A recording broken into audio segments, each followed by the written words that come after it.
Albert, Technical Marketing Engineer with CX Switching TME team, and this is going to be a brief update in regards to what new changes that we are bringing in regards to interconnects in respect to 10.16,000 release. So let's get started with it.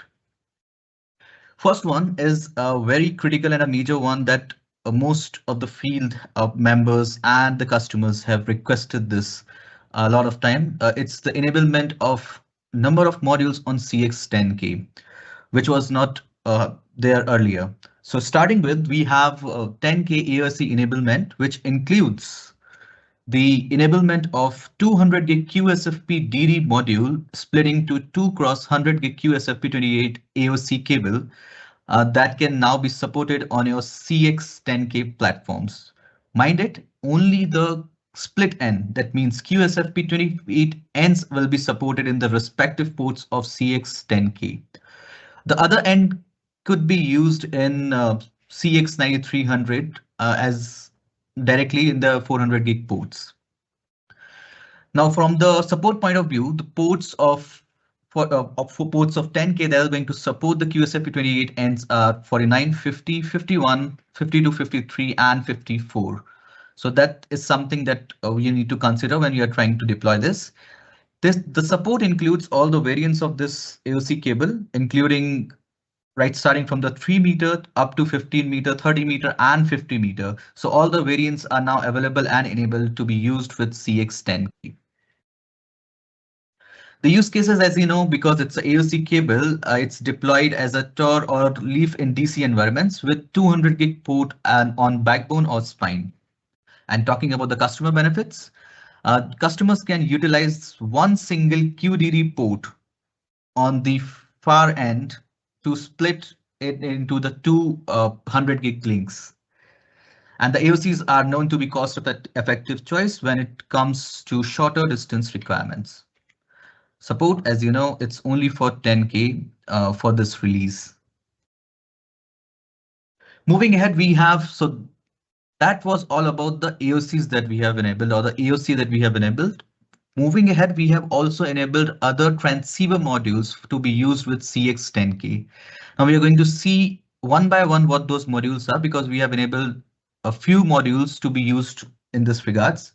So with 10.16,000, following transceiver modules will be enabled on CX10K. Number one, you have your 100 gig SR2 module that is going to provide you 100 meter link distance working over MMF fiber, and it is now being enabled to be used with CX10K. One thing you need to keep in mind is 100 gig SR2 is not same as 100 gig SR4, even though they support the same distance and sound same, but they are not totally same. They work on different technologies and hence they are not compatible with each other. So if you're planning to deploy this module, you have to consider to deploy SR2 on both ends. Next in line is a 100 gig LR module, which we have enabled for the use with CX10K, providing you up to the link distance of up to 10 kilometers over the SMF fiber cable. Then we have inline 100 gig DR, taking you up to the link distance for up to 500 meter over SMF fiber cable. And then finally, you have 100 gig SR 1.2, one of the most widely requested and used modules, which is going to provide you the link distance of 100 meters. We have a specific caveat in regards to SR 1.2, which I am going to discuss in coming slide. But for this particular slide, for SR 1.2 is now enabled to be used with CX10K. All these modules will be supported in provided QSFP port of both SKUs of CX10K. Talking about the use cases, SR2 module, as we have enabled for this, can be used as one child link of 400 gig SR8 or 200 gig SR4 modules connected to higher speed ports supporting splits. So for instance, on the far end, if you have a 9300 device which is supporting 400 gig, and if you do want to split it into 4-way or 2-way, you can do that using the 100 gig SR2 on this end. So that's something that we have the capability to do now. SR2 module supports the highly used leaf spine deployments with splits in DC environment, plus the link distance is 100 meters. The customer benefits that it brings with it is that because there are a number of transceivers that has been enabled, one thing you might be noticing is that you have the options to choose from different distance standard based on the deployment type and network requirements. Plus, the BiDi modules helps to double down the capacity of existing fiber infrastructure. From platform support point of view, with this release, we are enabling it to be used with CX10K only. Okay, let's move ahead. We have seen about 10K. Now let's see some other modules that are being introduced or being enabled across the CX switch family. So first in line is the introduction of 25 gig ESR TA transceiver module. Mind it, we always had 25 gig ESR module, but we are now releasing it as a TA variant for it, which is going to support 400-meter link distance with this part number. It is going to be enabled wherever the 25 gig ESR was enabled earlier. Next in line, we have the enablement of 25 gig SFP28 LC LR transceiver supporting up to 10 kilometer of distance over SMF fiber, now to be used with 6400 switches, including 6400 and 6400 V2. Further, we have the enablement of 100 meg SFP LCFX, which is going to be supported on wide range of switches, including 6000, 6100, and 6200 F switch series. Next, we have the enablement of 100 gig SR 1.2 on the 8325H switch as well. So this is something that I wanted to highlight because, as you might be aware, that we had 100 gig BiDi from server side, which we might be using or leveraging for our customers for some time now. And it's one of the most widely used option for 100 gig BiDis. And if you might have seen, this is the part number for it. Now, even though the new BiDi from Aruba is a BiDi module, both of these modules are not compatible. To be specific, the 100 gig BiDi from server side with this part number is not at all compatible with SR 1.2 BiDi, which we have introduced from Aruba side. So if you are planning to deploy it in your network, make sure that you are using the same part or on either side. So for instance, if you are using SR 1.2 100 gig on one side, you have to use the same part on the other side. Both of them use a different technology over which they work on, and that's why they are not compatible together.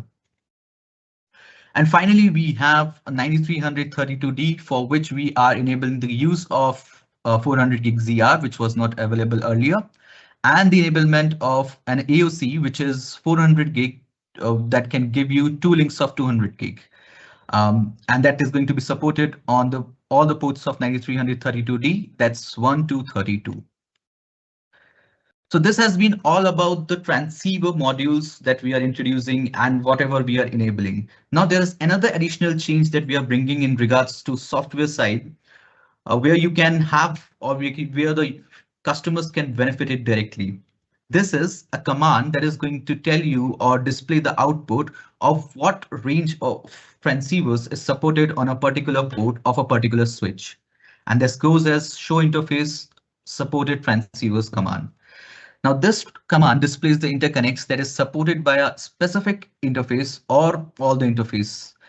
So this command will include, the output will include the respective XCVRs, that means the transceivers, AOCs and DAC cables, broadly combining all sorts of interconnects that can be used for that particular interface.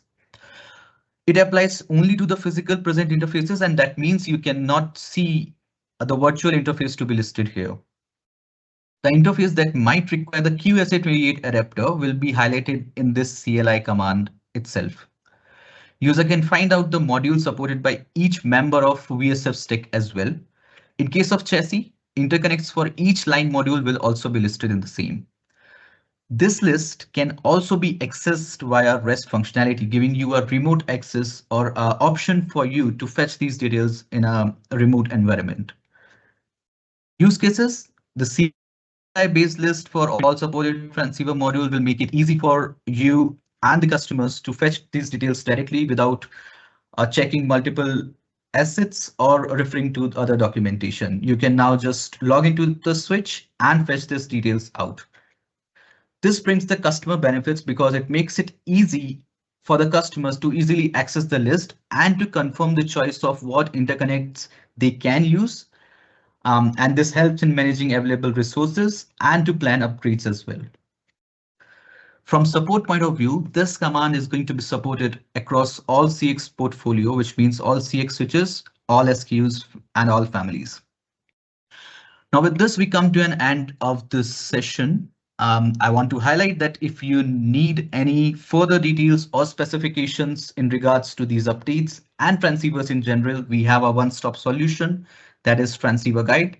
Just a heads up, we recently released the latest version of Transceiver Guide, which is now available on NSP. So please feel free to refer to it. And if you have any question, please feel free to shoot out to the TME team.